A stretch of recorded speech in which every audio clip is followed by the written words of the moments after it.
In many ways, we only get one real chance to share something we love with another person. Occasionally you will get the chance to try again, but if that thing doesn't make a good first showing, it's unlikely the person will change their mind. Video games are no different, and in many cases the context and timing of the recommendation can have a great influence in how it will be received. For example, if your friend is working extensively to meet a deadline, it's unlikely they'll want to play a 100-hour JRPG. With games as a service, games can see significant changes overnight, and in such a state of flux, how do you choose the moment to reach for something solid and present it? A PvP shooter is not much good if it's past its prime and lacking in players, but a game in early access may fail to captivate. With that in mind, I wanted to open this discussion with a game where timing has proven the ultimate factor for me to withhold my recommendation.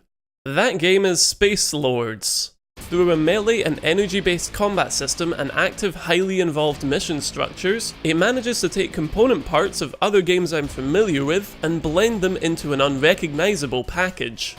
As a stickler for movement systems, it is a little clunky, but in ideal play scenarios, it remains engaging in its own curious ways. Its unique ludic identity should keep it prominent in an era of choice surplus, but it's currently struggling to retain a significant number of players. The source of this issue is a tragic positive feedback loop. The game is cooperative, but it failed to draw many eyes during its launch. As such, there was a small pool of players to matchmake with, which became off-putting to others, and the problem permeated. Playing SpaceLords today, you'll notice significant wait times to find a match. It's also likely you'll be placed in a game with high-level players, and the difficulty scaling can leave you completely out of your depth. Despite this, the game remains playable at these settings, that is, unless an antagonist joins. The antagonist mechanic allows one player to work against the 4-player cooperative team. It's a great concept and functions well with a balanced session, but with so few players, it's not uncommon that a highly skilled antagonist can completely dominate a match. The developer, Mercury Steam, has been fighting tooth and nail to revitalize the game, including some recent changes to the progression system taken directly from player feedback. However, for as long as player numbers remain low, the matchmaking issues will persist. Different solutions have been proposed by community members, and I'm particularly fond of a difficulty select for raiders and antagonists with an easy difficulty gated to low-level players. In general, this is not a simple hurdle to overcome, but I have faith that the developers can pull it off. Until then, I'm not sure that I can recommend the game in good faith. The dilemma, of course, is that I want to see it do well, and by not explicitly recommending it, I'm potentially withholding prospective players from revitalizing the game. To that, the best I can say is, you've seen and heard what the game is, so if you've taken a fancy, it's worth a try regardless. It is free to play after all.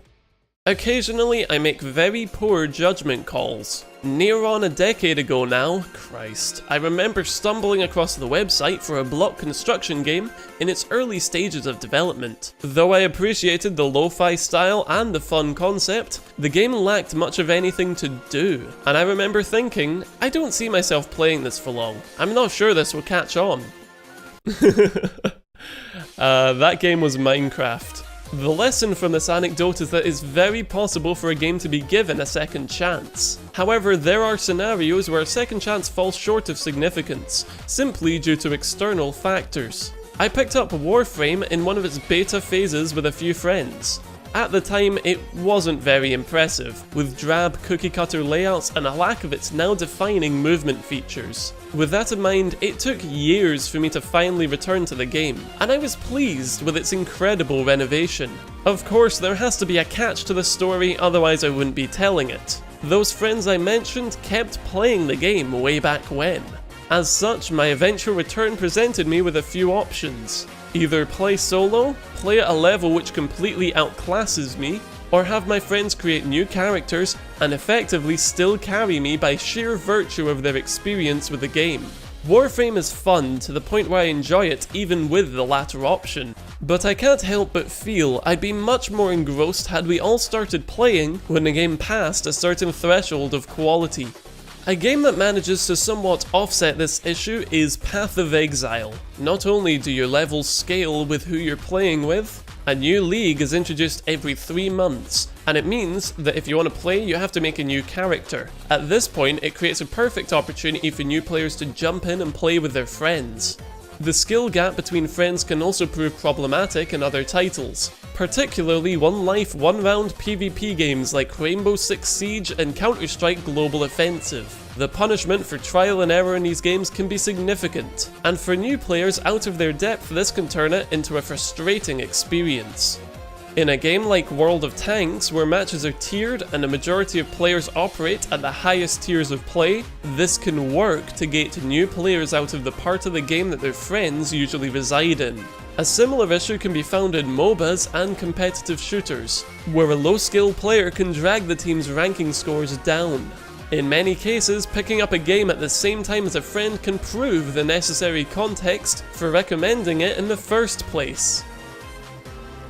If you were looking for hot early access gossip, well, this is where things get spicy.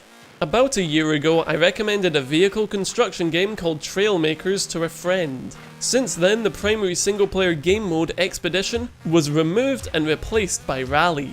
The shift from an open exploration-based experience to a linear racing mode was received poorly, particularly as this was not communicated to the community before commitment.